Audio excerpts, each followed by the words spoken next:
Hi, everybody. Welcome to Tish Talks Tech. Today, I have we have on the show, the one and only, the mentor, Lezlie Browder. We have Lezlie Browder on the show. Listen, we are live. We are coming at you direct. Lezlie is busy. So look, we don't have a whole bunch of time. There is 59 minutes. I doubt we will go over, but we might. But Leslie's got tons of experience, a whole bunch of stories. You all are not going to want to miss this show. Lezlie, welcome. Thank you. Thank you for coming. I appreciate you being here. How are you doing? I'm terrific. I'm really good. I am so pleased. Look, I am pleased as punch to have you here. Well, I'm pleased as punch to be anywhere. Okay. So I said, well, maybe we'll do the chat overlay. You know, people are chatting in. Hey, Caitlin. We have Caitlin coming through. Caitlin. She's like, love it. And hey, Caitlin. So, do you mind introducing yourself? Because, oh my goodness, your story. I don't even know where to start. We're going to try to start from the beginning. But if you don't mind introducing yourself, I would love it. All right. I won't go all the way back because it started in a convent in the summer with some nuns who needed to teach math, and they needed somebody to use as their math dummy, and I was it. So, and from that, I learned a whole lot of math, and all of a sudden, I knew math. I didn't know it until 7th grade. But, my story is just, I started in the 60s and 70s. Yes, I'm that old. Okay. So, what happened is when I got to high school, then that math thing kind of started coming around, and the teachers, I guess, spoke among themselves. And this thing called data processing was it was something that was experimental. And at that point, they started trying to teach it to students in school. And so they took 6 of us after 𝗟𝗏𝗃, they took 6 of us out of the class, took us down this hallway that no one ever used, and opened a door, and there was some machines in there and a table. And they were like, this is where you're going to learn how to write programs. I learned how to write Fortran and Itran. We did it line by line. We had a key punch machine there. Why is this girl still coding? Anyway, so from there, wait a minute, this was in school? Yeah, my first program was actually, that's why I don't understand why it's so, I think, it's a little bit too much stuff put on it, and you don't trust children to think, because they trusted us somehow to think, and they put that thing in front of us that we're going to get 1 grade, and it was only going to be a P or F. So, and he kind of just said, you got to work together. And every couple of days he came in the room and said stuff to us, and we said, yeah, okay. And we just were following what we did, like 3 projects, and we did some Fortran projects, and then we did something scientific that was called Itran. I don't know whatever happened to Itran. I know what happened to Fortran, but I never, ran into Itran again. And I'm sorry, Lezlie. Wait a minute. This was in 7th grade? No. This is in high school. So by now, in high school? Yeah, I was like I was a junior in high school, and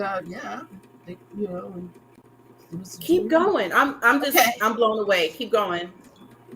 So I didn't know what it was. I really didn't. My parents were concerned. Well, she's going to be able to go to college because she's going to have some math missing, and they were like, she'll be fine. But when I mentioned it, but I went to a very small college and said, we don't have that here. And I said, fine. And I just took it. I became an education major. It's like, what gets me out of here fast? And so then I got into the real world. I never mentioned it again, kept it to myself.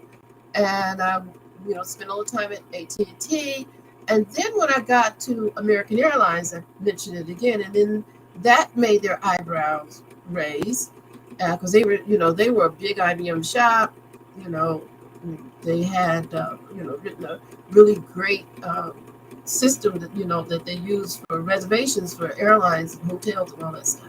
So then life just kept going on, and I did not really mention becoming a real technology professional until I was at Aetna Life and Casualty up in Connecticut. I moved around the country a lot, because I don't know how to reach it. I don't know how to face a challenge that I think I can't do. So I do a lot of stuff that I don't know what it is until I'm already at it. I got you. Yeah, I did not know a marathon was 26.2 miles until I told everybody I was going to do it. And I thought marathon was like 2 miles. Okay, so all right, let's move along with the technology. So then when I got to Aetna, it was a great environment for learning, great environment for challenging projects. So I went to Aetna University all day. I had a job, but I spent time at Aetna University learning COBOL, CMS, started learning all the tools of the trades that made technology what it was back then. This is all mainframe, 32, whatever, IBMs and all that. And then at night, I went to University of Hartford because it's like that COBOL it was not going into my head. I still couldn't get the whole vision. What is this? And so at night, it was great. We had a couple that taught. The wife taught advanced COBOL and the husband taught beginners COBOL. I know now after being in the industry for all these years why. But they were actual practitioners. So they were able to talk to us from where they lived in their life. They didn't talk to me from something they had read. They know that people who do technology really don't communicate too well. I know that. I've read a lot of things. We don't write down everything, and we don't document. They got comments and stuff. They all keep it up here. No, well, one of my best when I got into software, one of my best bosses said to me, "If you can't read code, you can't do me any good." And that hurt my feelings. From then on, I understood what he meant. Yeah. So then I Edna spent my time there, moved all over. Had my favorite assignment there was when I did a forecasting system, a daily forecasting, quick and dirty, in Rex, CMS, Rex, quick and dirty, pull down all the information in VSEN, pulled out all the stuff from the tapes that came in from Wall Street, pulled it down, put it in VSEN files, then wrote these, had this stuff on presentation manager that told you, okay, these are the bonds you guys should buy today. Did it for the vice president and the financial division. And he was so kind to me. He said, you get one chance to doing this. If you don't do it right the first time, you're done. Wasn't that sweet? So that put the fear of everything in me, because I usually think I can do everything until you say it to me like that. I had one chance. Only that was my first time of working all night. I must have what if that thing 100 million times. My boss was so nervous, he stayed. It's like, I can't go home and come back. So I have to stay here with it. And he wanted it delivered to him at 8 o'clock that morning. So I wanted to be there at 8 o'clock. I wanted to know everything is. And it worked. I got it. I still remember I had to put age, speed, history, bond type, and all that in there. So it did work. And that's what I learned, that you had to be committed to the quality of what you are producing. The fact that it just works, and you can ask the person I mentored this summer, I'm sure he's gotten over that now, where I say, what is this? And I know he worked hard on it, but I just wanted him to work hard on not only technology, but I really wanted, if you're a mentor, you need to inspire quality. You know, the coding part is real glitzy and cute now. We got colors, we got stuff moving on the screen, but the point is still the same. You got to have a good quality end product. You really have to have a good product. So I had that, got it done, spent my time in Edna, got tired of freezing to death up in Connecticut, so I moved down to Atlanta. It was freezing up there. It's cold.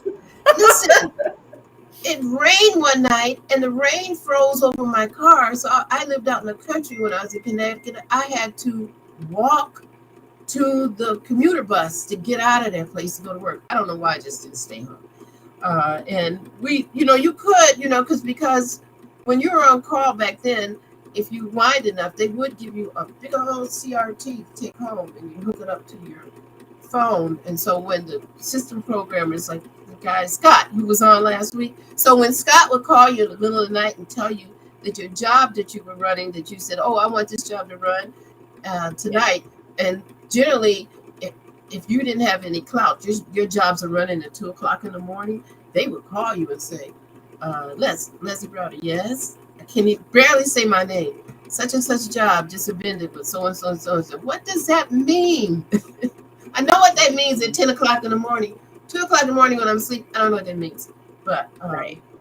Those are the things that would happen to you, and those are the things you should be ready for as you're coding. But that doesn't show up in movies, and that makes this industry look glamorous. But what it is the commitment to getting this stuff done. Okay, so anyway, so I spent my time in Connecticut. It was freezing, so I decided to go to Georgia. Went down to Georgia, really got heavily into software. Worked for a couple of software companies. One really great one. And, the software companies, as they go out, it's almost like a software company usually almost has all the answers. And I moved into a software company that was we were doing information engineering. Now we have all these words, information engineering. And then we ended up with, I couldn't imagine that we were going to have something that we're going to sell somebody that created all the programs, did all the coding. And I was like, well, what will the programmers do? And that's what I found out. They were going to be a hard sell. So anyway, I went through that with that company, but that information engineering went on, and I would see parts of it when I got into ERP, because then I went on to ERP, and that's when you get the enterprise system. That's when you get the package that comes. It has most of the code done. Then all your programmers have to do is like tweak it. They don't like that, but they have to, they'll have to tweak it, and instead of rewriting it. So I spent some time, short time in one of the ERP companies, and just bumped around through the whole thing. I did everything. I have coded, and I have worked a lot in customer service.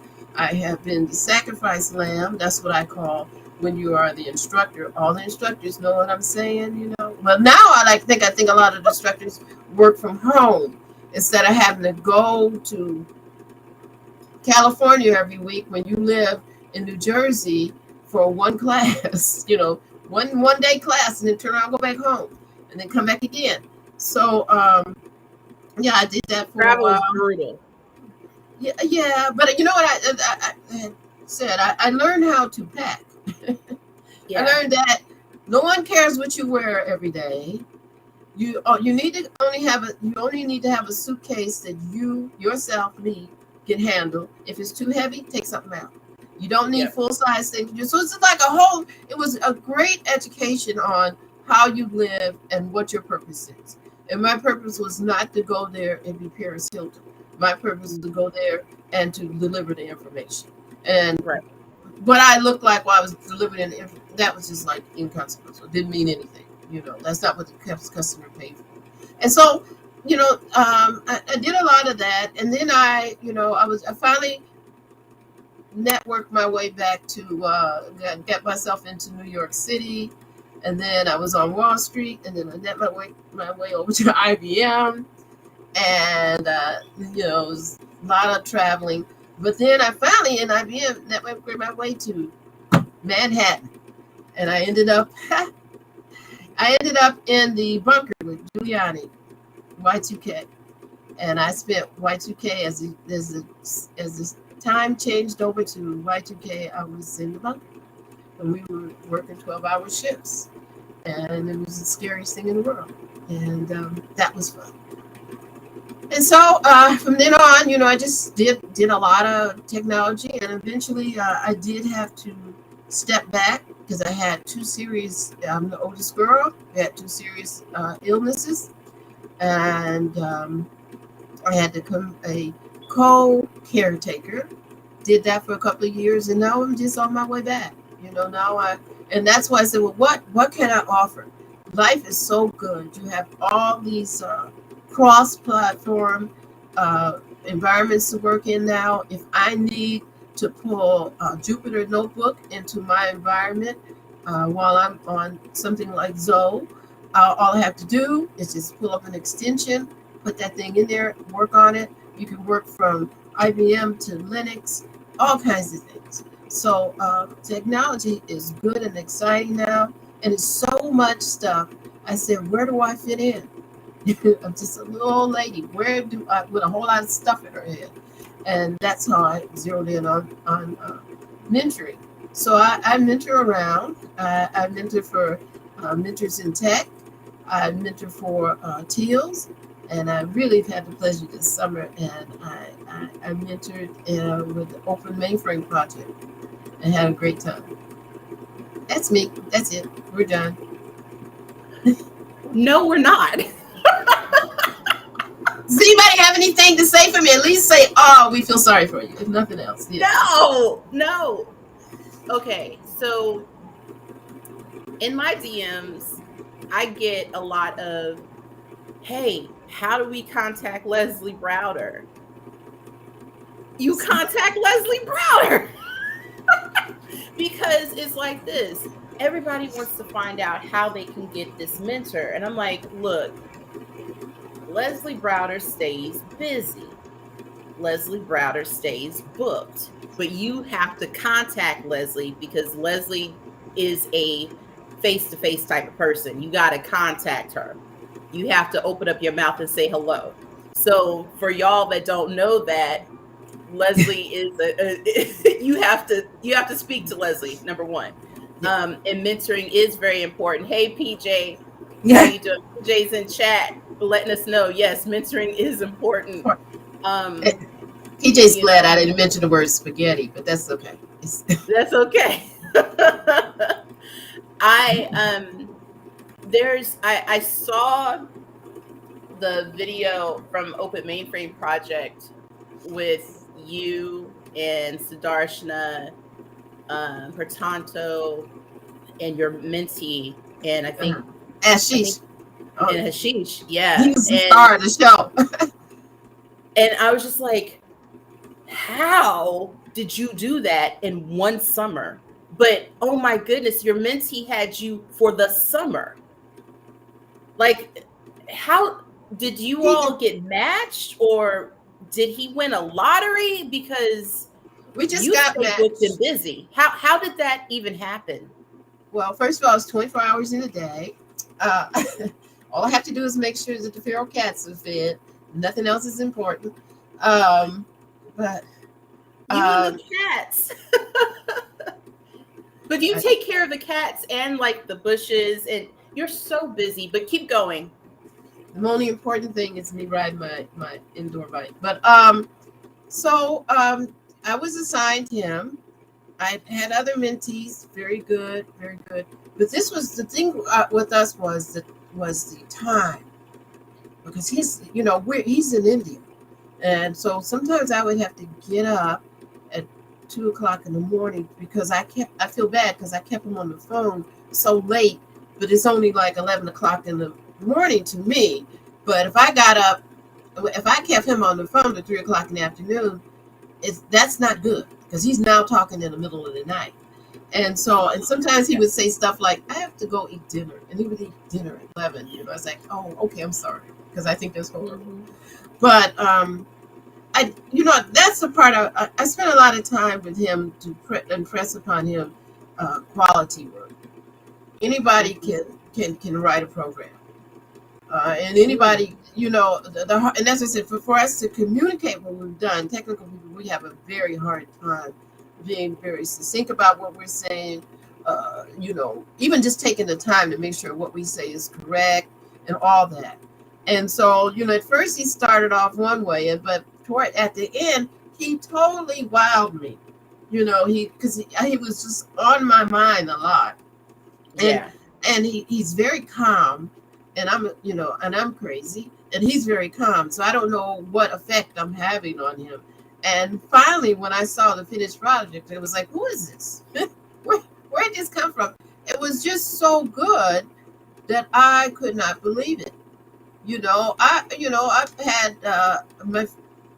I've had my friend. Well, she's my friend. Well, she's my mentee and my friend, Renee. Renee is real smart, and she's out in Seattle, and she went she did a lot of the project leadership part, and boy, I could really cry about project leadership. The woo. Anybody who's ever been on my team says she's crazy.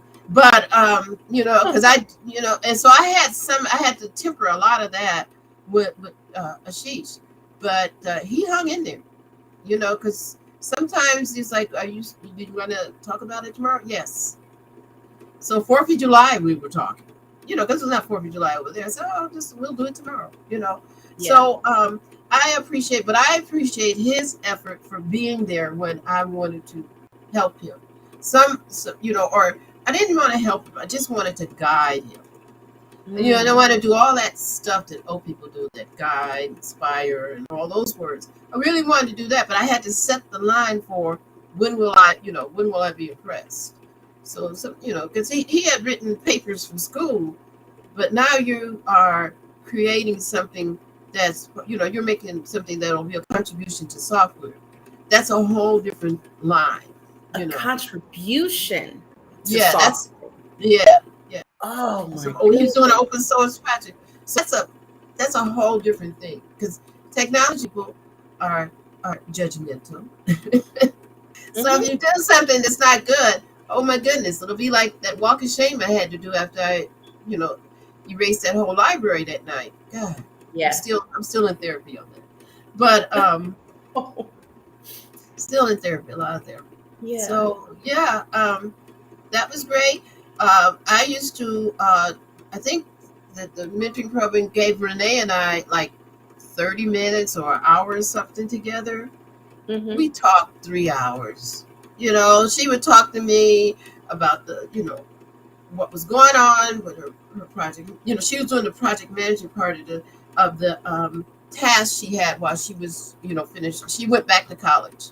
So she was working on it, and the part of the technology task was they had to get a certain product produced by the end of the semester, and she was trying to lead a team. And that, all technologists have their own way of wanting to do something, and it always has nothing to do with what the leadership wants. So you got to harness in all that intelligence. You got to get it out. You got to have quality work delivered and things like that. And she was excellent at that. She was excellent. I love to hear that. Now, Adam Jones came in, chimed in, says, I don't know much about tech, but this is wonderful. We thank you for your support. Thanks so much, Mr. Jones. Thank you. That's very kind. I want to ask you, let's talk about like some of the challenges. So as far as like what people are seeing right now, what are some of the challenges that you see that some of the up and comers may face as far as the mainframe technology as a whole? I mean, I know that's kind of broad. That's a little broad, but break it down from where you sit. The biggest challenge is this. They don't think it's doable. They don't think it's relevant. They don't think it's doable. You have symbols and things that you see. Okay, I'm not plugging, but I really do like this. And I did like the 𝗔𝗀𝗏𝗏 training because anything I want you to do, I got to do myself. So, and I had problems with it. You know, I had problems. I was trying to zoom through it. I was like, yeah, I already know that. And then it made me stop. I even had to think, which is different from me, thinking, me. So, I want them to know that there are other things. There are things like assembler, and I like that it took them through assembler. And it's things like terminals, knowing that environments can be varied and you can orchestrate that. And then the other part that's very important is you can't just use CPU time. It costs money. And so I think the biggest, that's one of, when you're already in the field and you're working on a project, that, thank you. and if you want to know, there's a link right there. Thank you very much, Paul. There we go, PJ. Yeah, you have to know when you get into the real world, you cannot just be using up CPU time. That's just it. like, one of my, I don't know if I was embarrassed or just frustrated, but happy at the same time. One Saturday I came in and I had a problem with this program and I didn't want to talk to anybody about it. Because I'm going to tell you the truth. The people were giving answers. It sounded good, but it just wasn't right. So I knew it was up to me to dig out of this hole on my own. I compiled a program, no laughter, 60 times before I got it correct. Because I was doing the timestamp in COBOL, where you had to know how many days, how many weeks, how, in a year, and then do things like that. And I kept getting it wrong. And I did it 60 times. I got it correct on the 60 time, went home and had pizza. But Monday morning, the vice president, the financial division's system department got off the elevator about the offices were huge back then. And he was like, It looked like he was like a block away, but you could see me because I was up against the window. And from the elevator to the window, he kept screaming at me, "You compiled a program 60 times." And so I think the biggest misconception is that you're doing stuff in vacuums and it doesn't cost money. So the point was, I got it right, but I spent a gazillion dollars getting it right, and I need to think before I enter, hit the enter key. It's like before you need to, if you're so smart, then you need to know your outcome. Just don't move something around in the program and say, let me try this, because that happens, and you can do that when you're on a local machine. So I think the biggest part is that you are now within a community. When you're on the mainframe, you're within a community. You're not in that local environment. So I'm very happy to know now that I now know where to get a good compiler, where I can use maybe a Jupyter notebook and compile. I got a local compiler now, and I can use it in Jupyter notebook and compile away. And the only person that's going to bother is me. That's it. Con Ed gets their money when they get their money. Don't tell they me. Don't get their money. Don't tell them something, because I always pull the 72-year-old woman line on them. So what else? It's gonna be okay.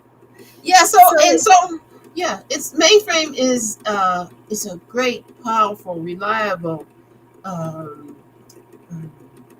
It's something that you can't bring anything to it that I know of. Now, you geniuses might, that it can't work out. It goes across languages. So everything comes back to it. And the one good thing about it handles volume. And with all the data that we're dealing with right now, volume, someone can handle volume is good. Just like you have to know that, that even, like once we had a program that was running for days and it was a gas bill at the gas company name I won't mention. And the gas company bill ran for 3 days. And I was like, why is this still running? Because we did not have a unit of work put in for the in the DB2. So it was going one line by line by line. That was chewing up CPU time. Mm-hmm. So for the people that, for all those CPU huggers. They also want the technical people to hug the CPU too. And I think that's the job of mentors, to bring this to them, that you are not working in your local environment. You are now working in a community environment, and you got to be a good citizen of the community. And so you have to think before you push that enter. And that goes back to your quality of work. Yeah. Lezlie. Only because I'm the biggest mistake out there, you know. So, I mean, I learned all this by mistakes. If anybody who's worked with me say, I will come off tough, because I know it's like, really. But everybody knows that. That's why they're looking for you. So they just know that, I will do something too fast and not think, and you will reap what you sow. So I just decided I'm gonna stop. And so I just would like, there's so many things now, and also, I love some parts of AI, and in some parts I don't. I do get on, I have a problem sometimes with unsupervised data and things like that.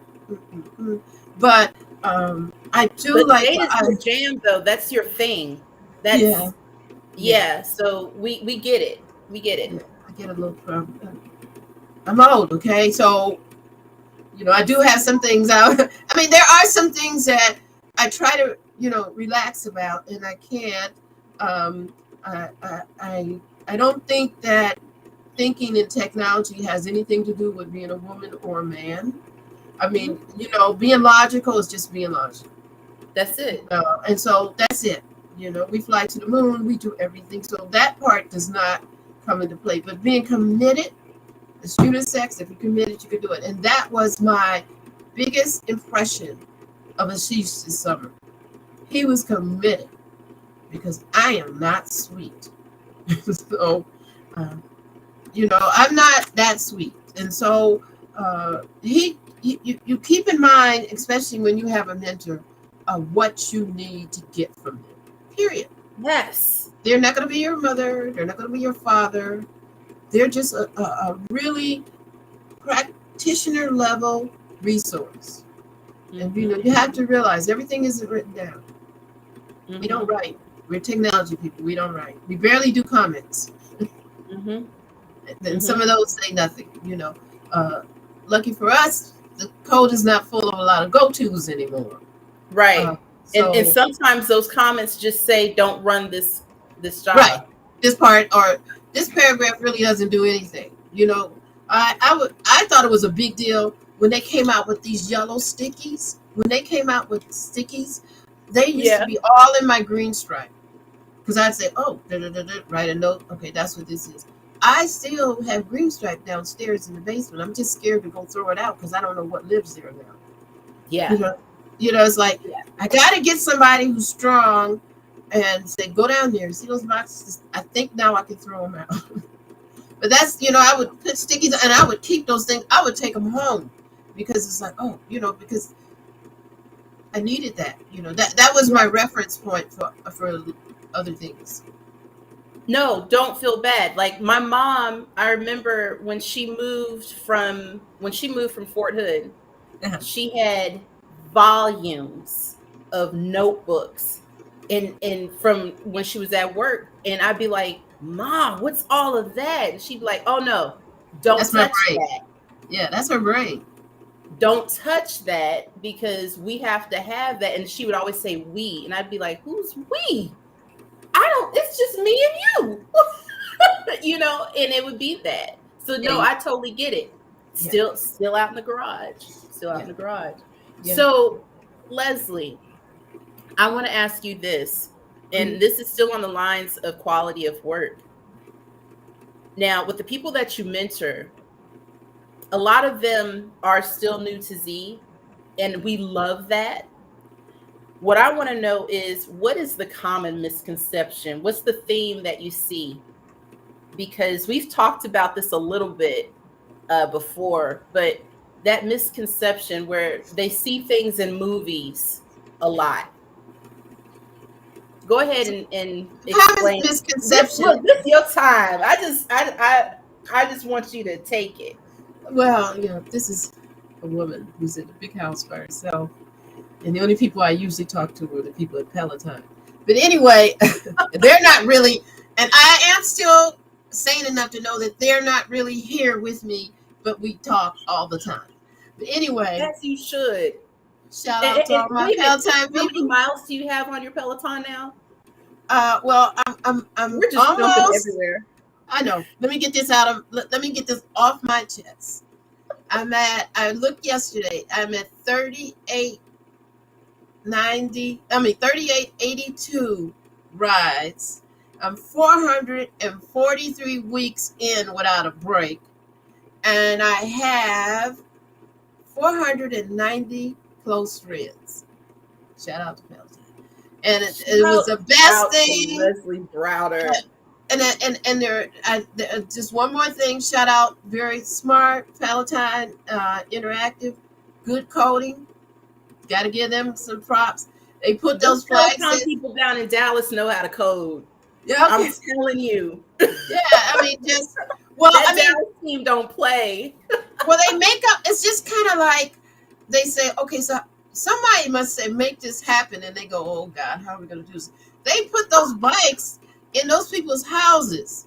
They're a room in everybody's house, not like my rooms, but the room in everybody, all the constructors' houses became a studio for over a year. Over a year.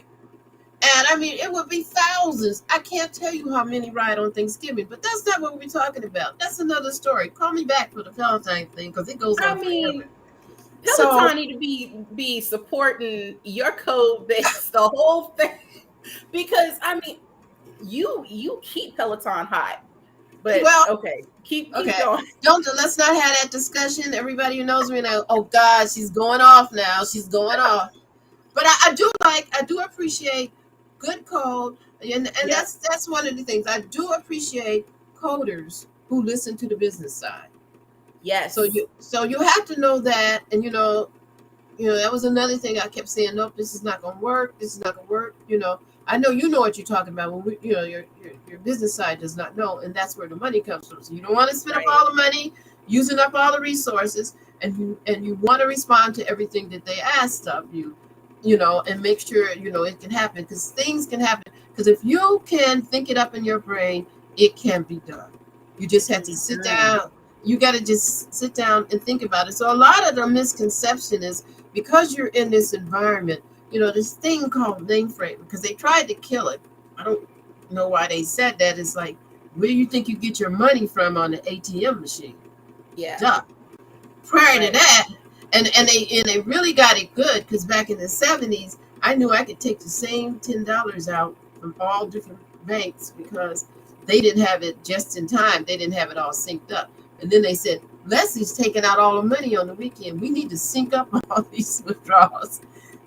Yes, my bank. Okay. So, yeah, I mean, there's a lot of things you use every day that are on the mainframe. And when you get to the point where you're coding for mainframe, it seems like such a grand old task.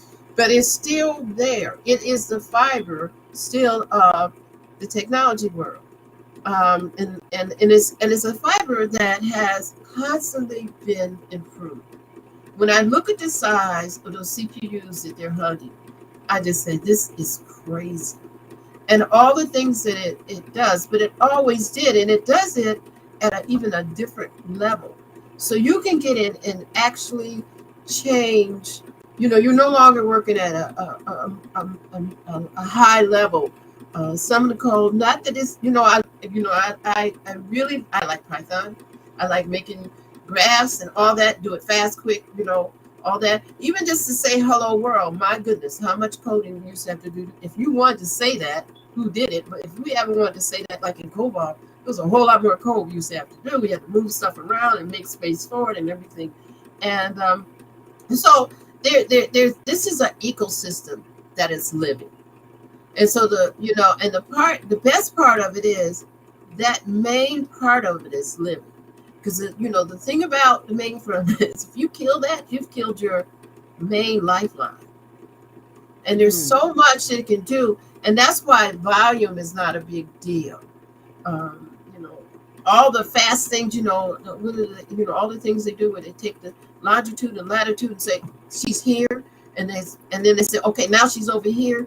That fast movement is due to the fast action of a big machine. And you know, big machines can say, do this. You can tell the big machine, do this later. Like I said, my job, since I was nobody, my jobs used to run in the middle of the night. But sometimes my jobs were, that was the billing for gas companies in Atlanta, Tennessee, and somewhere else in the other direction.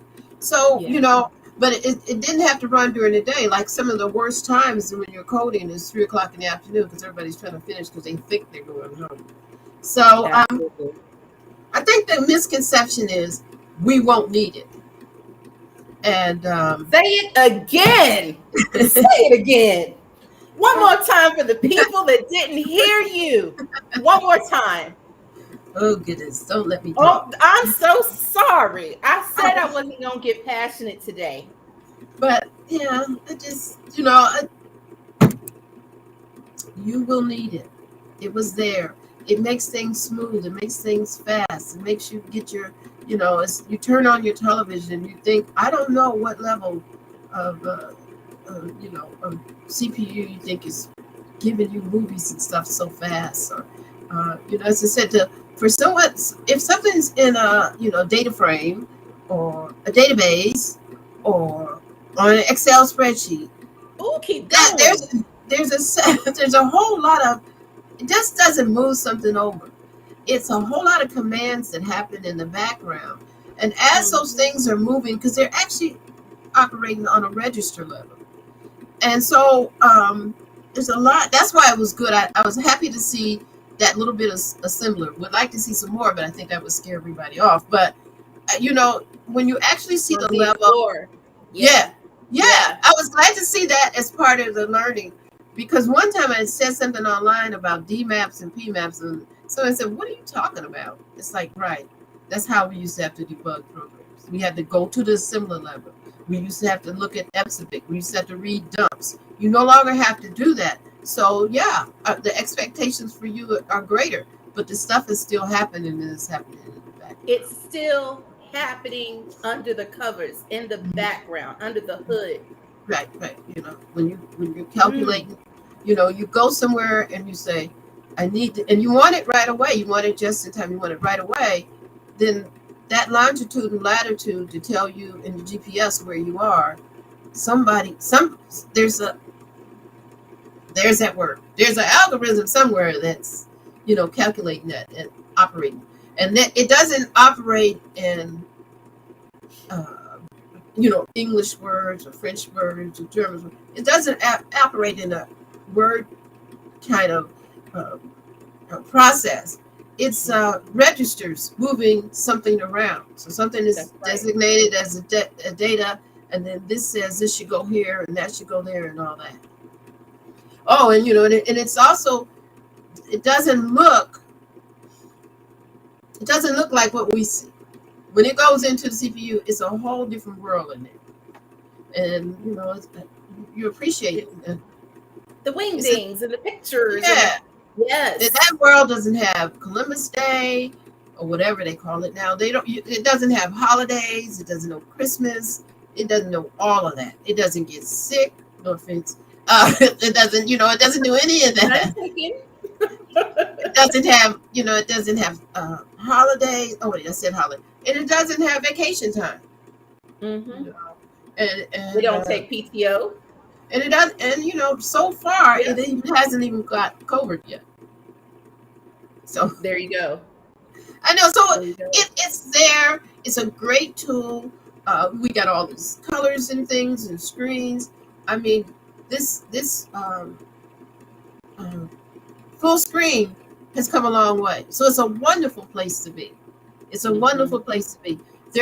We have much greater expectations of the newer technologies because they have all these fantastic tools. The first time it was a showstopper. The first time we saw a cheetah run across the screen on a website.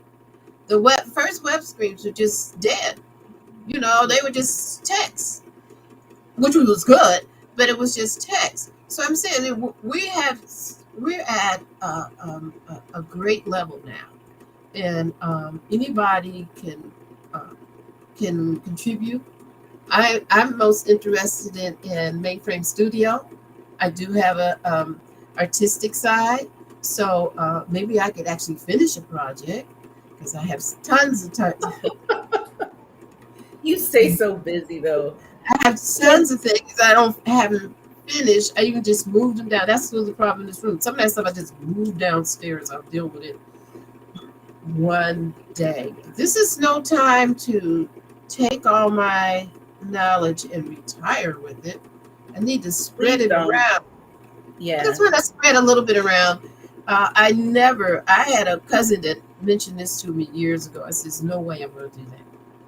So I cannot, shout out to Cousin Fred. You were right. He wanted me to tutor. I said, no way, no way. But I did a lot of stuff with Black Girls Code. We did little Saturday projects. And, you look for who in there had some commitment. But I think just these communities we need to get together more. I think the older, mature technologists need to spend more time with the younger technologists and vice versa. Because it's a lot to learn from both of us, It's a lot, I like a lot of little things. I can't think of that thing that you could, there's some thing where you could like test, you do a little mini test of your code in Python. I forgot what it's called. But I like that, it's like, okay, I think I'll put this in. Let me go over here and test it. Okay, that'll work, like I said, I like Jupyter notebooks. I like a lot of those new things, but those are on the way to bigger and better things. So we gotta, technology is great, and it's giving the brain more capacity, and you just have to, I would like a little more time for people to spend a little more time in math. Come on now. You can only go forward or backward in math. There's nothing else happening. Here we go. Ways, I'm sorry. So don't, sit there, look at it, think about it, step by step. And I want to say, shout out to Ashish, because he would sit there and I say, I don't think so. And then, and then he'd come back with the answer eventually, so. It's now that's the hardest part. Now you didn't ask me, but the hardest part about mentoring is not just doing it for them. The harder part of mentoring is inspiring someone else to think. And not just, I will confess that at some points it's like, well, you know what? I'm just gonna do this part and give it to them. And I didn't do it, and I'm so glad. I mean, my job is not to give you the answer. My job was to inspire you to think. And that inspired thing is so intangible and so, it's not satisfying until way down the line. I had to wait till the very end where I went, oh my God, he listened and more. And I was, so when you actually get to see the light bulb come on. I had kind of locked myself in this summer. There was a lot of people and a lot of social things I just did not go to because I was so busy thinking. And it was really, I just wanted to make sure I was making the right, I was making the right decision. With Renee, she got a whole lot of my attitude. I hope she's recovered from that. But she's a very smart girl. She's a very smart girl, so I'm not worried about that. So yeah, there's a lot of mentoring programs. I won't call out favorites, but I will say there's a lot of mentoring programs. I think that's the best thing to do because you need, along with your academics, you need a practitioner. And if you bring that together, you smooth sailing. I can't imagine what will come out of that. I can't even imagine, because you just need somebody to prompt you and insist your thoughts and encourage you and gingerly give you your work back and say, no, that's not it. Yeah. and share some of the things. I shared a lot of my books, you know. Mhm. IBM used to give us books. I have a whole bookcase here. I have everything. I'm looking at Rex and C and all that right there, free. So Right. I was Can good at you, that. yeah, can you please share the story about, Oh, please, if you don't mind. If you don't want okay. to share it, you don't have to. I But will. share We the only got story about the thinking and about the team, and you know which story I'm talking about. about the subtotal. No, Yes, the the sub. subtotal story. Okay, let me make this as let me scrape off all the names and everything, and Now, now, we now, said while what you we scrape, let me get the audience prepped real quick. I got, see here's that one hair. Y'all, one side of my head is a little different than the other side, and it just we've been on this journey together for a while, so y'all already understand. But Lezlie got this story, and if this does not inspire you to think, you will be inspired to think. So put on your thinking cap and buckle yourself in. This Okay. is the story for you. I'm ready. We are Okay. ready. Go ahead, Lezlie. Okay, I got 4. I'm gonna do it in 4 minutes. I just Okay. had. Okay, so I had a team in another country, and I was on Wall Street with the client. And on Friday night, I went to a Friday afternoon in the evening. I went to the walkthrough with the client to show him what had been done, and we ran the programs and we looked at the reports. And oh, okay, so all of the, it had, this company has a lot of sub companies. So all the sub companies, boom, boom, boom. Then we got to one, and that wasn't the same. The total wasn't right. But then when we looked at the grand total, it was correct. Boom. Well, most of you who are code, I hope you're thinking what I'm thinking. So anyway, we'll do that at the end real quick. So my team said, Miss Lezlie, do not touch the code, because I am a little, at that point I was a little fidgety and I just fixed it myself. So I told them what the issue was. I said, the grand total is correct. Such and such company is incorrect. So Monday I came in. They go, we're happy. We fixed it. I said, great. All right. I said, how did you fix it? 5 people. We were the contractors. 5 people came in over the weekend. Rewrote the whole program. So what do you think I did? Well, after my head separated and came back together, it's like, well, first of all, nobody gets paid for this weekend, because first of all, I didn't say you could do that. We are spending the client's money. That's what I'm saying. You got to think of coding as you're actually spending money, so you need to actually spend as little as possible. It's kind of like a little money spent for high quality work. Go think it, but you can do it because you're smart. And so that was the issue. The issue was we did not really think all the way out. The good thought is somehow they caught it the second time. The bad thing is 5 people came in, worked the entire weekend, both weekend days, to get something that you should think about it. And the one thing, I'm going to say his name. One thing that Mark Wolf said to me, he said, if you can't read code, you can't do me any good. And the first thing they should have done was read the code, because the clues were all there. 10 hours, it's done. And I think I did it in 4 minutes.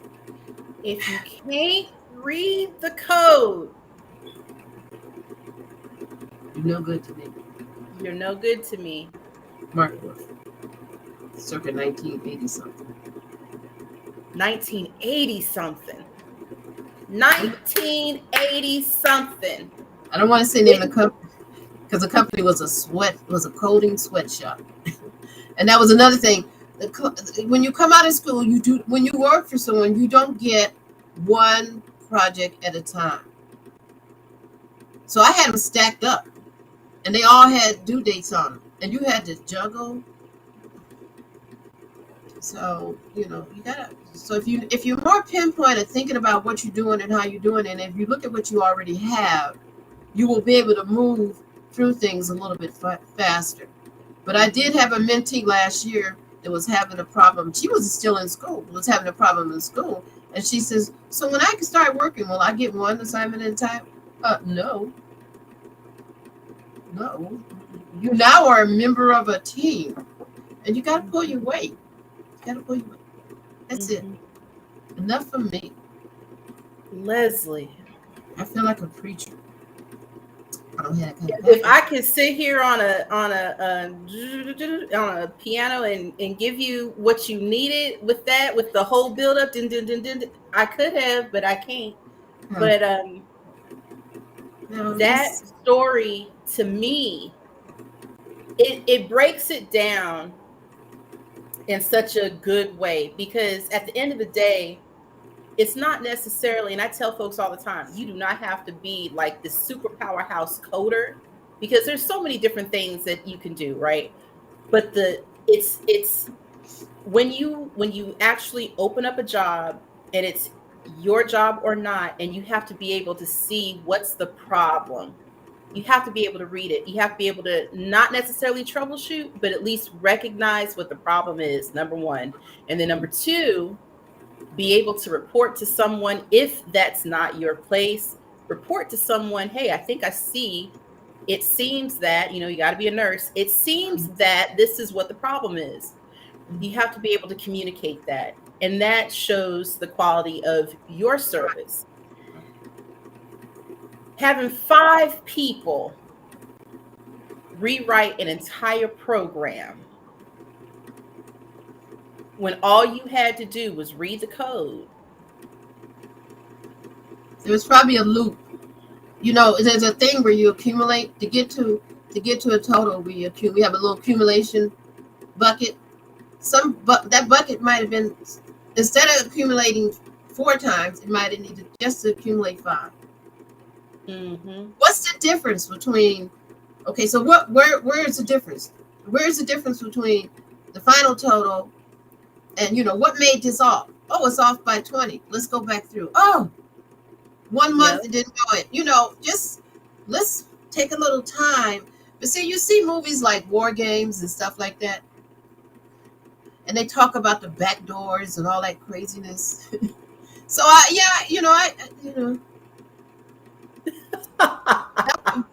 enough for me. Let's see. Rita Pearl says, so true, Leslie. All they had to do was check and recheck, walk away, come back with fresh eyes. That's it. That's it. And like you say with the war games movies, and what folks don't understand is before it even got to that level on the business side, how many teams was it? You had your security team, you had this team, you had ops coming in. It was a whole ecosystem, like you said. It's a whole. It's not just that one person. Yeah. Y'all got to recognize that. So when you're new, even if you're on the distributed side, it's not that one person. And even if you're on the distributed side, you're still connected to the mainframe. I hate to bring your face down. I hate to bring your face down. But the mainframe is not. It's not totally. It's not a bad place. And there's so much to help you now. Even back in the 90s, a long time ago, I remember finding out about, IBM. I know they had a wealth of information, and now there's a gazillion people, that I'm sure the Amazon people, they have all their wealth, with their, Amazon Web Services. I know there's people understand the power of documentation. So there are people documenting that things, and they're not, because this was a bad thing on IBM. They're not leaving it to the engineers anymore. Holy smoke, you get an error code and go have to read it in one of those books, and you read through it, have no idea and then it sends you somewhere else. That doesn't happen anymore. And it's just like click, bring it up right now, look at it. Oh, put this here. Oh, okay, I got it. You do emulators. We do it all, and it's all spread out there. And there are places to even, okay, now, wait, let me talk to some of the people I know that are coding geniuses. You know who you are, and I know you people. And we are all old now. Some of you should be, there's not enough mentors. There are not enough mainframe mentors, and there are just not enough mentors. And I know a lot of practitioners. And there are places to go and learn. Who is this? There's a mainframe education program with some of the companies. Where is it? It was on my desk. Speak your truth. Yeah, because there because of the open systems, they're just places you could go to learn to be a mentor, and nothing else. Open systems, you can be a mentor there. You can go to mentors in code. I mean, mentors in tech. You could go to 𝗕𝗋𝗄𝗃. And 𝗕𝗋𝗄𝗃 takes you right into the classroom. And I would just like some of the experienced people there. I mean, no offense, but some of the people that 𝗕𝗋𝗄𝗃 gets, okay, never mind. But I'm just saying the people who are experienced, you guys are in your 60s and 50s and 70s. You need to open your mouth and tell these people something. So that's all I got to say. Lezlie, that's enough. Please tell your truth. I have to change my name, but I'm not telling you. I'm going to change my name because I do have cats to feed. Very particular, because I did put them on a cat food only diet for a couple of days. They were like, "We're not eating this. You need to make us some chicken." I mix it. I make chicken, and I found out the Instant Pot makes the best. They like the Instant Pot chicken a lot. There's Darren. That's right. Which is critical to the future of the mainframe workforce. You know what? I love that you have started beating the drum for the experienced programmers, practitioners, professionals of all of the walks of our ecosystem to, hey, y'all, there's some new ones that are here that need mentoring. And because if not, oh man, we need mentoring. And it's so cool that you actually are the one.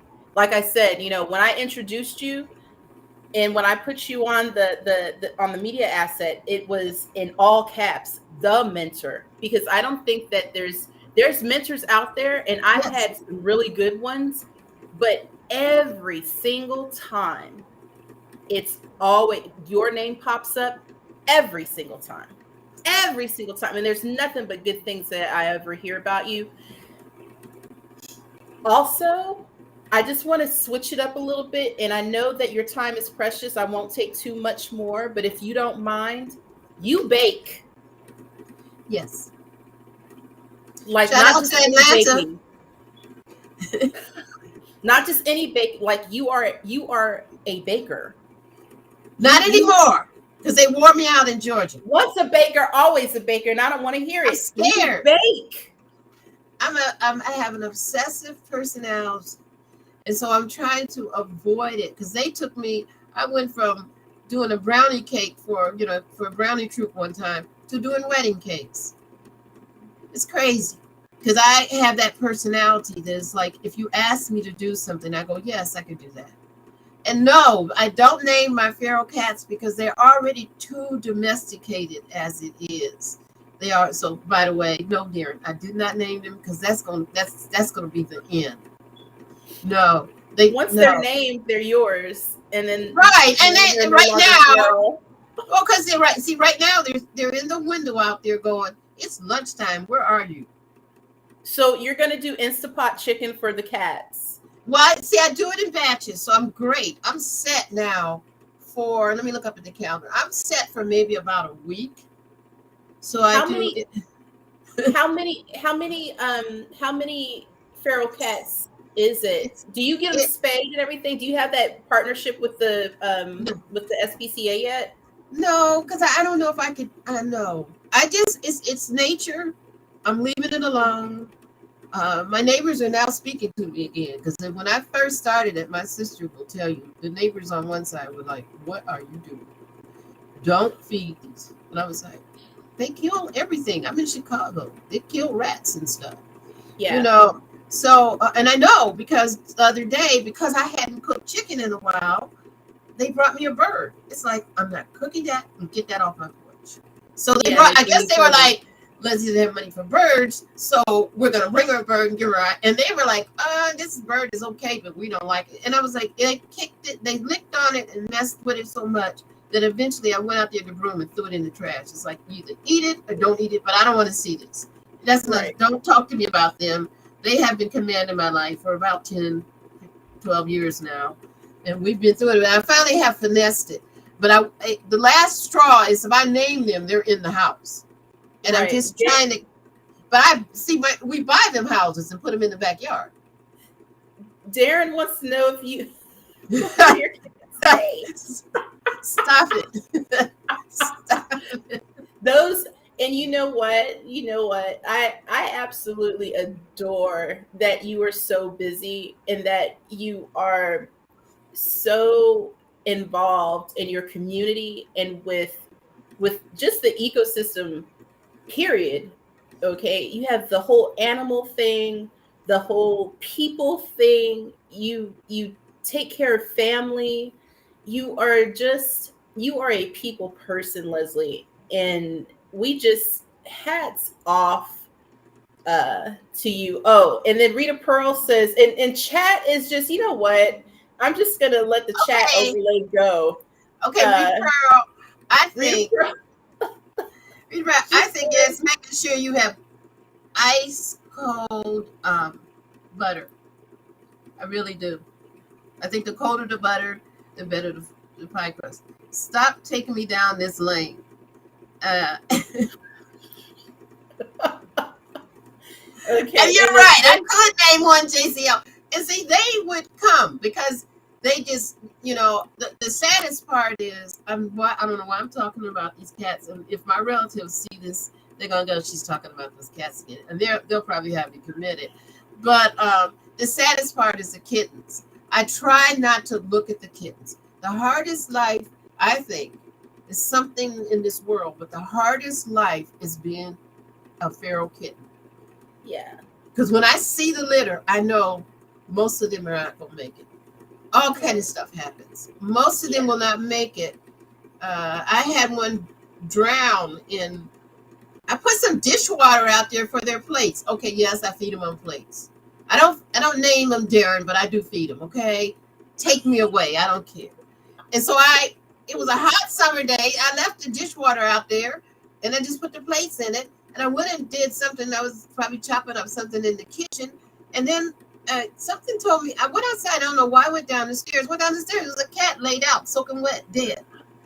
And I looked at the mother and said, you only have 3 cats left. Why couldn't you watch them? She had 5 in the beginning. And so at this point, we went, yeah, you have to be strong. I had a friend I had lunch with who was just still upset about running over a kitten.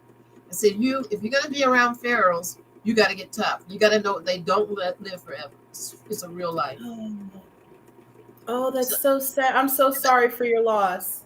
Yeah, well, but on the other hand, I have ones that have lasted 10 years and died from old age. Yeah. So it's just, they have, it's a hard life. They have a house and cushions. I was looking at the hay in the garage the other day when we were cutting down the trees. And I said, I got to bring some hay to put in. They have more than one house out there. It's.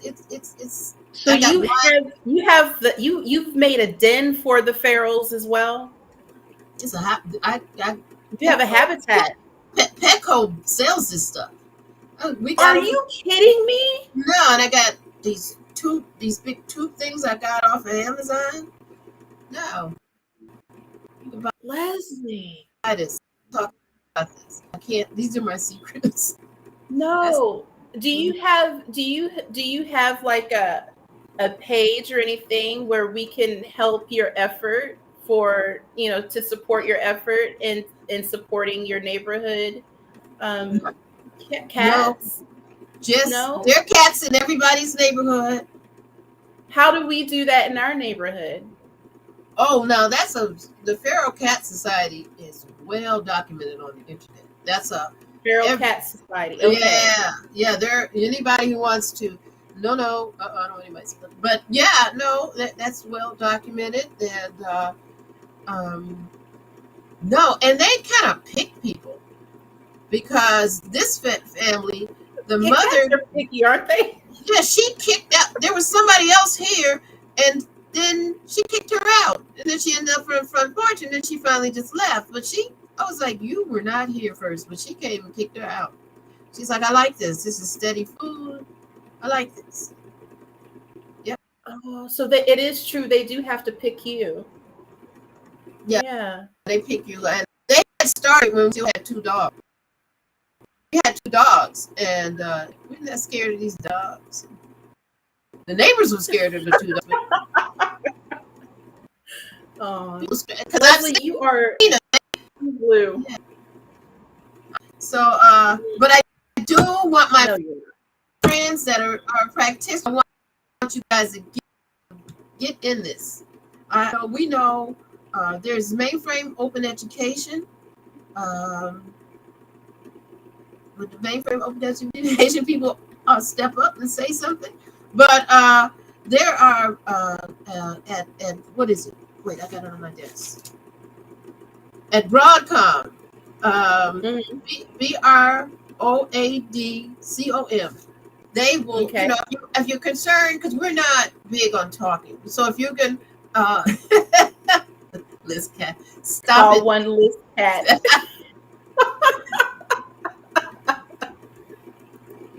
There's a cat in your computer. This is a man who has started he has gotten me thinking about mainframe merch. The t-shirts and all that. It's like, yeah, you're right. We never have been proud of what we did. I don't know why we never had this before. So Darren has great ideas. But there are companies that will, very cool.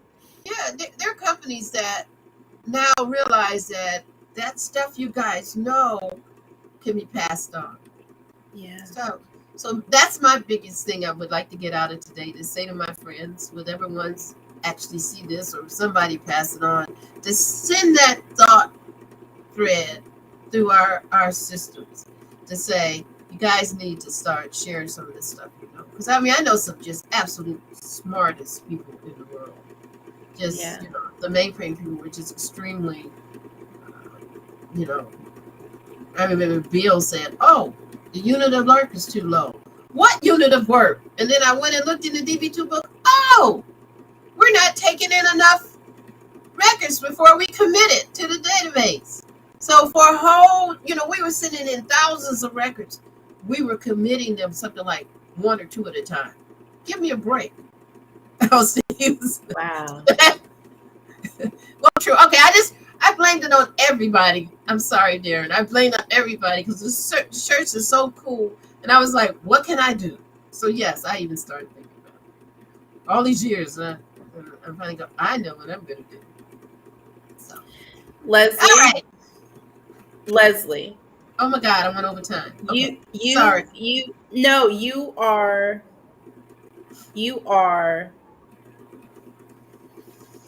true blue. So cool, number one. And just everything. And right now, just you have just tickled every brain cell for me. And baking is a check. The animal thing, everybody knows how much I love animals. I love the baking. I love the technology.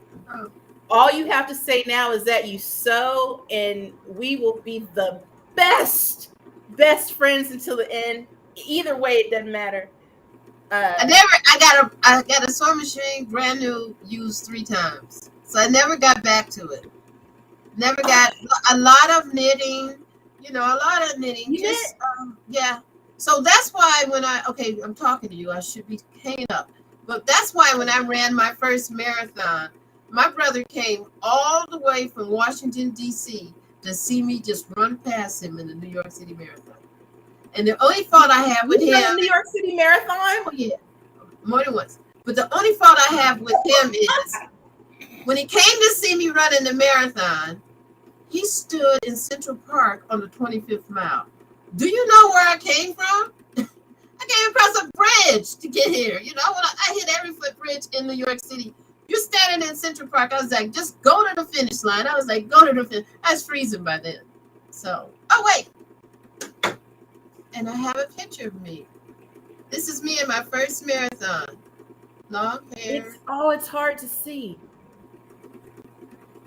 That's me, that blue thing right there.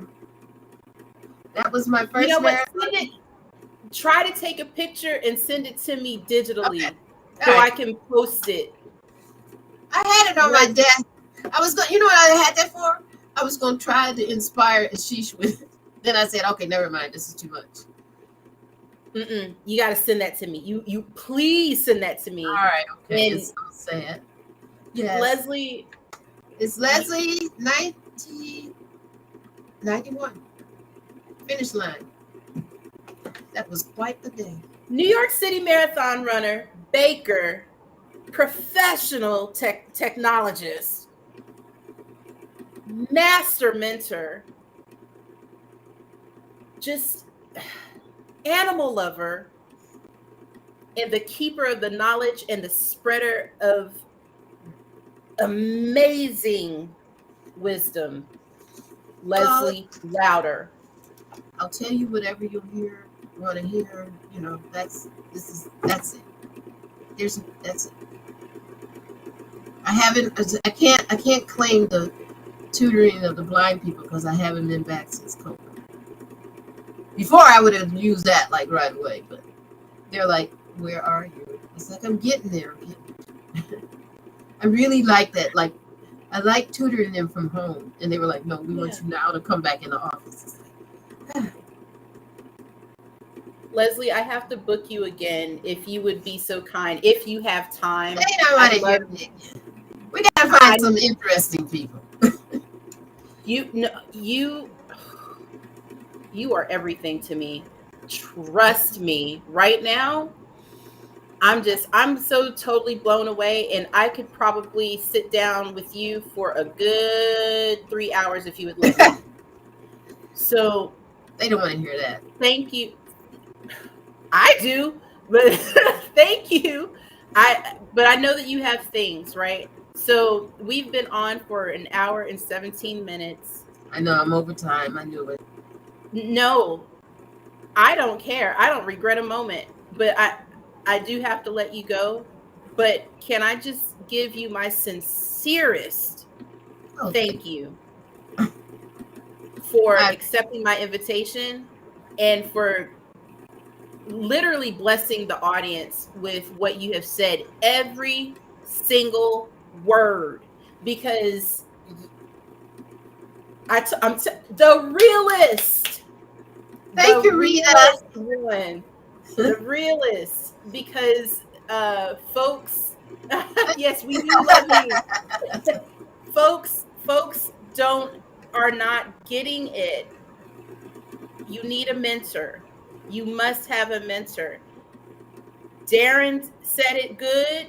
Well, PJ is saying it well. You heard it from Scott last week, and now you're hearing it from the mentor, Lezlie Browder. You need a mentor. And Lezlie has helped us to appreciate that you ones that have the skin in the game, that have these years of knowledge. And if you've ever heard anything that I've said about the experienced ones on LinkedIn, you know how much I appreciate y'all. Please start sharing. Dr. Cameron Say, Professor Jeffrey Decker, Professor Colin Pierce, I can't think of his name. There's so many of y'all that are in education. Please start sharing. There's so much for you to share. John George's parent, he shares a lot too. There's the professor from Wolverhampton, I can't talk, y'all. there's so much to be said, right? And Carl Eric Stenfers, Reg Harbeck, and I'm trying to think.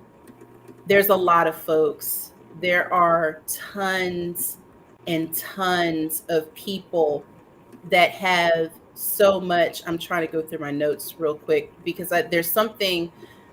There was something that I wanted to tell you that needs to be shared. Let's see here.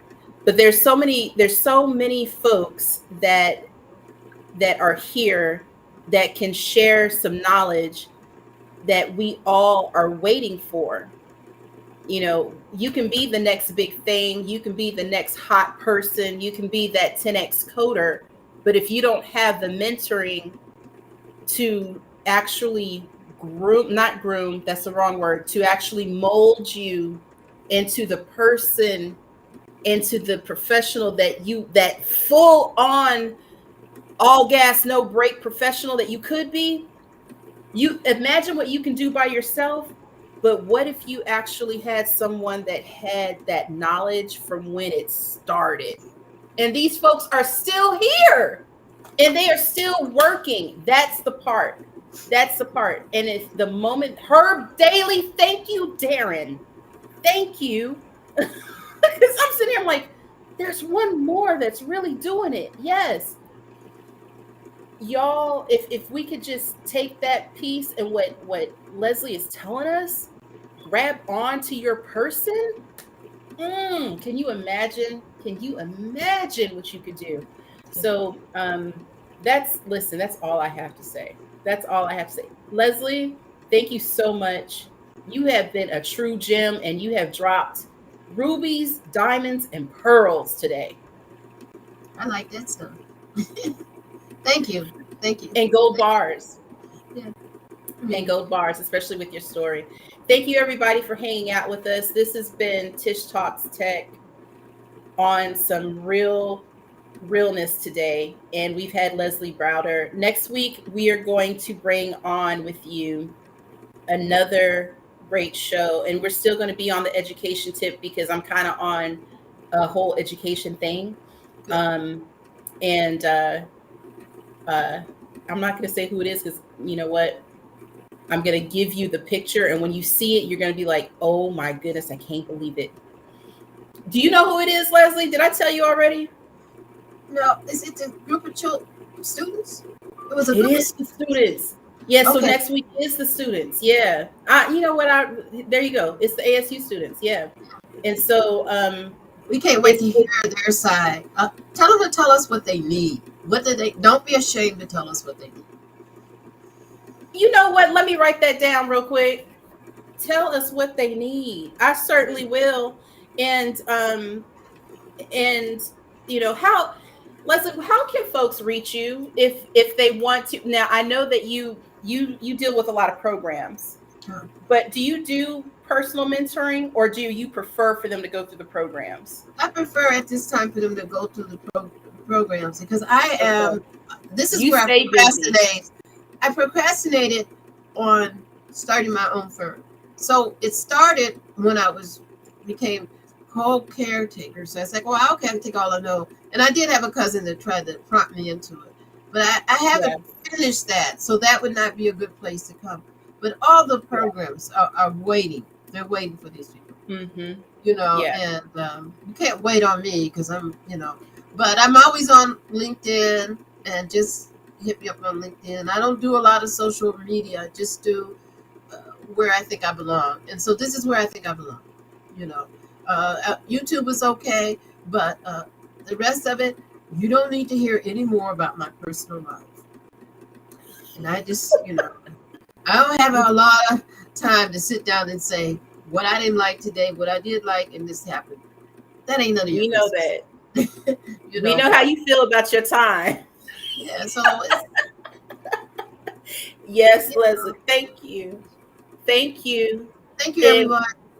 We appreciate you. I'll go ahead and end it. Thank you, y'all, for joining.